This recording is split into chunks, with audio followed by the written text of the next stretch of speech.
नमस्कार दर्शक बंधु Odia knowledge academy YouTube channel को आपण मानक स्वागत। आपण जदि आम चैनल को प्रथम आसछंती दयाकोरी चैनल सब्सक्राइब बटन क्लिक करी चैनल को सब्सक्राइब करेंगे।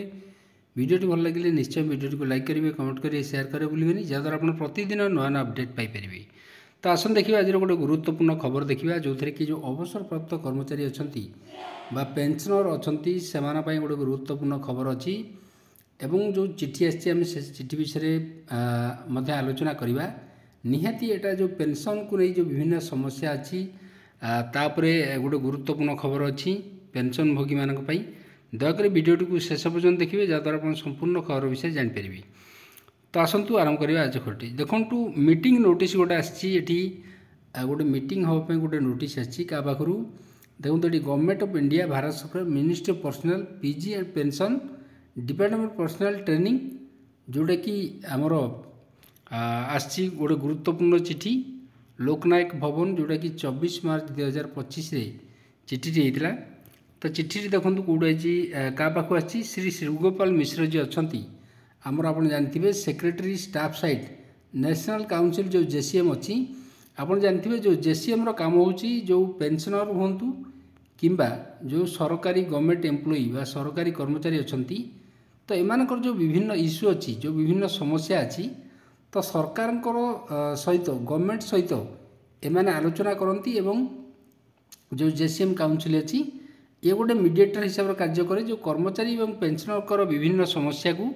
सरकार निकट उपस्थापना करे एवं थ्रो डायलॉग आलोचना एवं पर्यालोचना माध्यम डिस्कशन माध्यम से समस्यार समाधान करा जाए।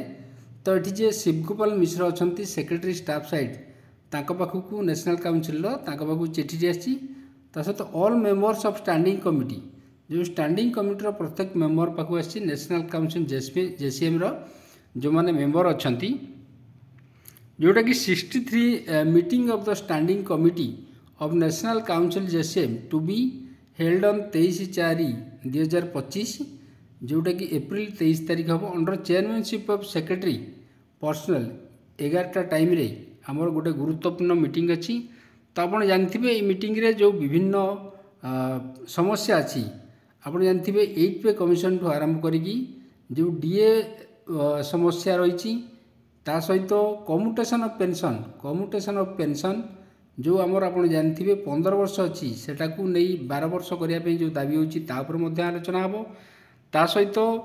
पेंशन नहीं जो विभिन्न समस्या अच्छी जो एडिशनल पेंशन सरकार प्रदान करुँच एडिशनल पेंशन जोटा कि 80 वर्ष पर सरकार प्रदान करुँच जो 65 वर्ष करने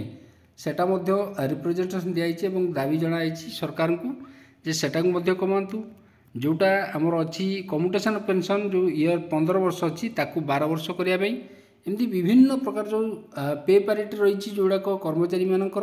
विभिन्न समस्या सब आलोचना हम। ये देखो meeting of the standing committee national council JCM to be held on 23/4/2025 हम जोटा कि चेयरमैनशिप ऑफ सेक्रेटरी पेंशन जी अच्छी पेंशन जे सेक्रेटरी अच्छा department of pension and pension welfare अध्यक्षतार